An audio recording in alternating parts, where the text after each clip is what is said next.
This is Nightline. Tonight, strong man in shackles. Stunning images of Venezuelan President Nicolas Maduro accused of narco-terrorism, heading to federal court after an unprecedented U.S. military operation capturing the controversial leader in his home. We've been waiting for this for so long. Sparking questions in Venezuela and outrage here at home and around the globe. Stop bombing Venezuela! Stop bombing Venezuela! Is it about narco-terrorism or oil?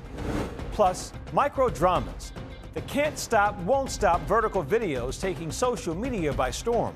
Like the viral The Double Life of My Billionaire Husband. I married a stranger because my mom is in the hospital and I have no way to pay her medical bills. Gaining massive following. They're campy, they're cheesy, they're dramatic. How Hollywood is responding. And Timothée Chalamet taking home a Critics' Choice Award. What he said to Kylie Jenner from the stage. From ABC News headquarters in New York, this is Nightline. Good evening. Thank you for joining us. Tonight, extraordinary images of a leader in shackles. Venezuelan President Nicolas Maduro brought to federal court in New York City, facing multiple drugs and weapons charges, accused of narco-terrorism. Ousted Venezuelan President Nicolas Maduro and his wife, Cecilia Flores, shackled, subdued, and surrounded by armed DEA agents.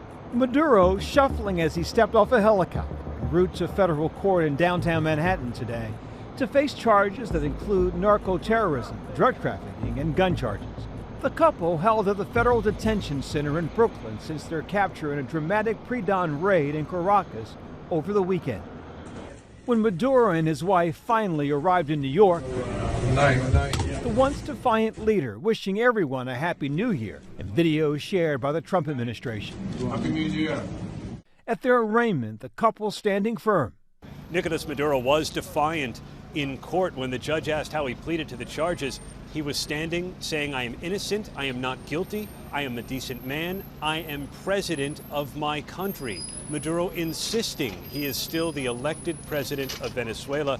When his wife, Celia Flores, was asked how she pleaded, she too said, "I am innocent, I am the First Lady of the Republic of Venezuela." Maduro is being represented by Barry Pollock, who also defended Julian Assange in his espionage trial. Maduro's defense attorney called it an abduction and said that Maduro may be protected from prosecution because he's a head of state. Maduro and Celia Flores, his wife, were taken from court back to MDC in Brooklyn. They're going to be incarcerated there until at least March 17th. The Trump administration has been ratcheting up the pressure on Venezuela for months, building up military forces in the region and destroying dozens of vessels in the waters off the country's coast that the Pentagon alleges were being used in drug trafficking operations. The deeper backdrop to what took place this weekend is the Trump administration's proclamation that they intend to dominate the Western Hemisphere, that this is America's sphere of influence. The mission to capture Maduro and his wife, dubbed Operation Absolute Resolve, was planned for months and executed with extraordinary precision. The elite Delta Force team had built an exact replica of Maduro's safe house inside a heavily fortified military installation, practicing the raid for months. And a covert CIA team on the ground was tracking Maduro's every move, where he slept, what he ate, even the pets he has. President Trump giving the green light for the mission at 10:46 Friday night. The weather broke just enough, clearing a path that only the most skilled aviators in the world could maneuver through. Ocean, mountain, low cloud ceilings. More than 150 U.S. military warplanes, fighter jets, bombers launching from 20 different bases and ships. Videos shared online showing explosives lighting the night sky over Caracas as U.S. warplanes targeted air defenses and military bases. Gunfire heard as low-flying aircraft struck multiple facilities. Then, nearly a dozen U.S. Special Operations helicopters roaring through the night. Swooping in, carrying the extraction team, flying barely 100 feet off the dark waters. Those helicopters arriving at Maduro's compound around 1:01 a.m. Eastern Time Saturday morning, in the dead of night. On arrival into the target area, the helicopters came under fire, and they replied with that fire with overwhelming force in self-defense. One of our aircraft was hit, but remained flyable. Inside the compound, Maduro and his wife unaware of what was happening until minutes before. He didn't know they were coming until 3 minutes before they arrived. In fact, his wife said, I think I hear aircraft outside. The Delta team facing fierce gunfire from Maduro's security, typically Cuban forces. Cuba says 32 were killed before U.S. forces grabbed Maduro and his wife, just as the couple tried to escape into a safe room made of steel. He was trying to get into a safe place. You know what a safe place is, all steel. And he wasn't able to make it to the door because our guys were so fast. The operation lasting roughly 2.5 hours, with only minor injuries to U.S. personnel. Some of the wounded transferred to Brooke Army Medical Center in Texas. President Trump posting this image of Maduro on board the USS Iwo Jima, handcuffed and blindfolded. Members of Congress only notified after the operation began, some now questioning the legality of the operation. Maduro's a horrible, horrible person, but you don't treat lawlessness with other lawlessness, and that's what's happened here. Inside Venezuela, Maduro's son also named the indictment, speaking to the Venezuelan National Assembly. Que viva Venezuela, que viva la patria, y aquí estamos firmes para lo que tengamos que hacer por nuestra patria. And Maduro's vice president, Delcy Rodriguez, already sworn in as interim president, promising to work with the U.S. on a cooperative agenda, while also asserting her country's sovereignty. But President Trump is adamant that the U.S. is in charge of Venezuela. Don't ask me who's in charge because I'll give you an answer and it'll be very controversial. What does that mean? It means we're in charge. It's still unclear how the U.S. plans to run Venezuela, a country of more than 31 million people. President Trump has made clear he wants to see U.S. companies move to tap into Venezuela's vast oil reserves, demanding total access. Total access. We need total access. We need access to the oil and to other things in their country that allow us to rebuild their country. Well, it is about oil. There's no question about that. But it's not immediately about oil because the oil infrastructure in Venezuela is outdated, needs repair, and so forth. It requires significant, probably private investment before it can actually begin to produce profits for the Venezuelan people. On the streets of Venezuela, many are celebrating the end of Maduro, but there is also concern about an uncertain future. We'll have the latest overnight and on GMA in the morning. Up next, Microdramas gone macro viral, why viewership has spiked and movie studios are taking notice.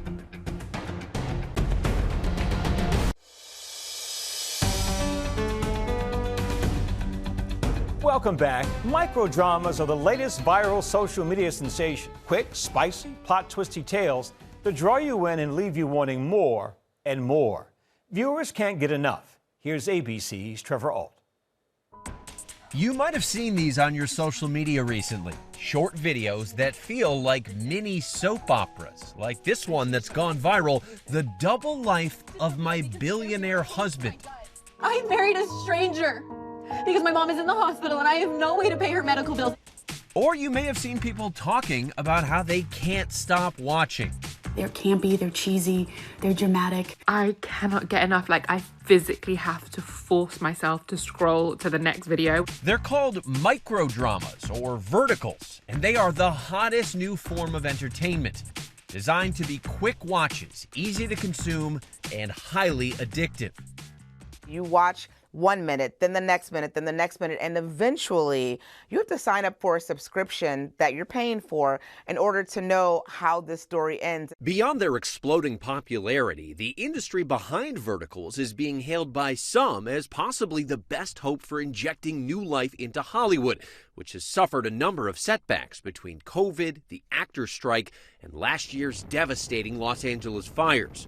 This seems to be one of those things that may have been born out of, a downtime in Hollywood, quite frankly. The microdrama industry is estimated to be valued at $11 billion, according to the firm Omdia, which tracks media and entertainment data. They say some users are spending up to $80 a month. Legacy media companies like Paramount, Fox, and ABC's parent company Disney have all announced their interest in getting into the vertical game. Serialized vertically shot videos aren't necessarily new to social media. Who the did I marry? Risa Tisa documented her story of being scammed by her ex in a 50-part series that blew up online in 2024. But these verticals are fictionalized, and when watched in sequence, they're typically the length of a feature film.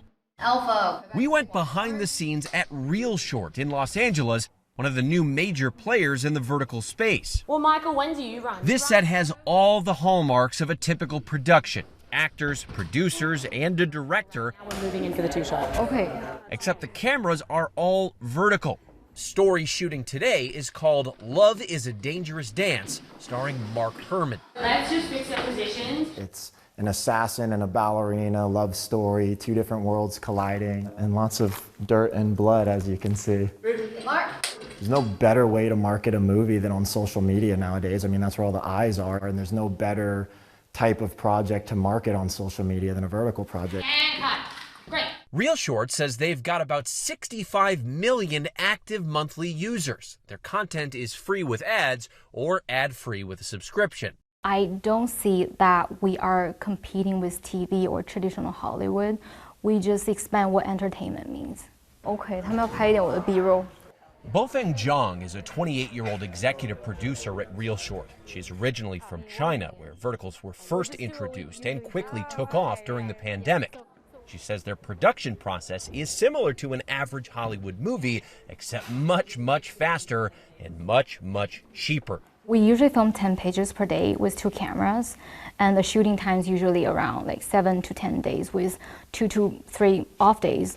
And then we usually film 12 hours per day with a 30 minutes lunch break. That accelerated timeline is part of their secret sauce. The near instant data and metrics they gather on each vertical helps them see what's working and what's not. While the storylines might feel more like fairy tales, Zhang says Real Short takes a modern approach to the productions, And action. including involving intimacy coordinators. We're gonna send a list to the actors what's gonna be, filmed during those scenes in a very, very detailed way, and then we get their consent. So everything is already agreed ahead of time before we jump into production. How is this possible? He said he was infertile. 22-year-old Kaylin Peluso is a breakout star in this new industry. One of her most viral verticals is called Carrying His Babies, Stealing His Heart. She's never done a production with Real Short. Instead, she has mostly worked for independent micro-drama groups that then sell the videos to other platforms. She says she was working at Starbucks to make ends meet when she stumbled across verticals in the spring of 2024. Were you aware of them before a script came to you? I had no idea what this was. I thought I was going to make a TikTok. But her verticals career immediately took off. She's now acted in nearly 24 of them. Would you say you're making a living? I am. I fully quit Starbucks in February, and since then, I got my own 1-bedroom apartment. She's filmed in both the US and China and says her experience has been eye-opening. Give me some examples of stories that you've starred in.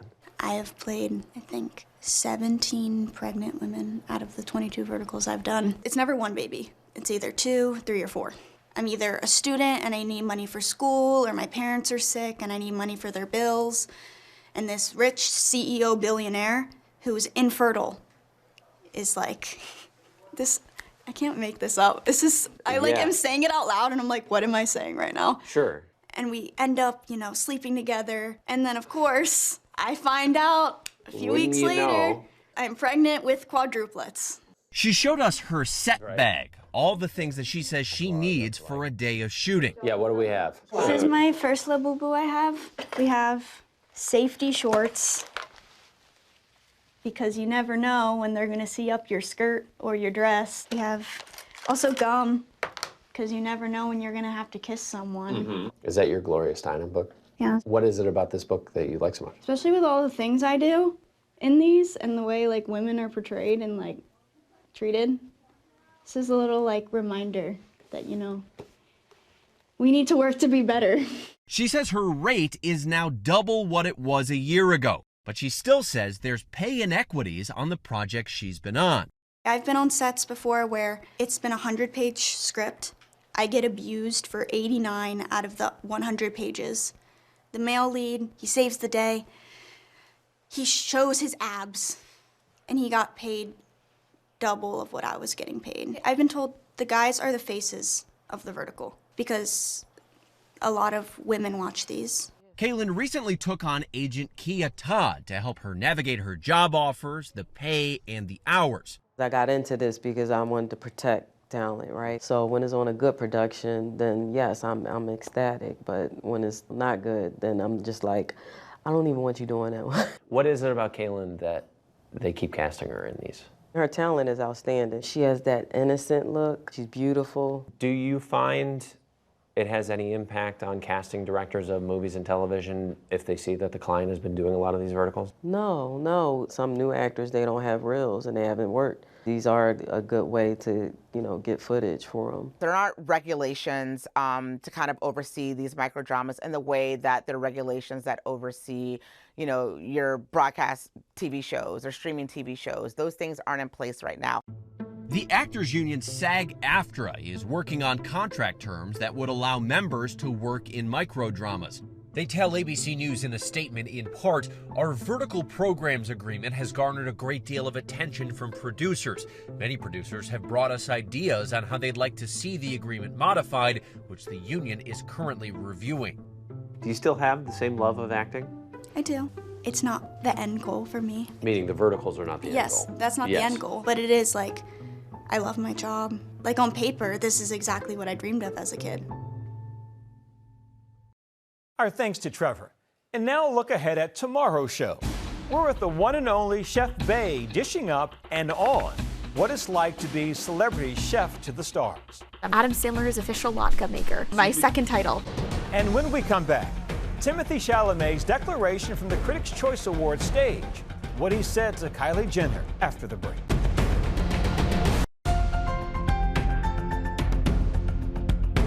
And finally tonight, Timothée Chalamet's love language. It's our nightlight. Timothée Chalamet, Marty. The actor taking home the Critics' Choice Award for his star turn in Marty Supreme and making rare public comments about his relationship, thanking long-term girlfriend Kylie Jenner from the podium. Thank you to my partner of 3 years. Thank you for our foundation. I love you. I couldn't do this without you. Thank you from the bottom of my heart. Thank you so much. The couple together since meeting at Paris Fashion Week in 2023. Good for them. And that's Nightline for this evening. Watch all of our full episodes on Disney Plus and Hulu. We'll see you right back here tomorrow. Thanks for the company, America.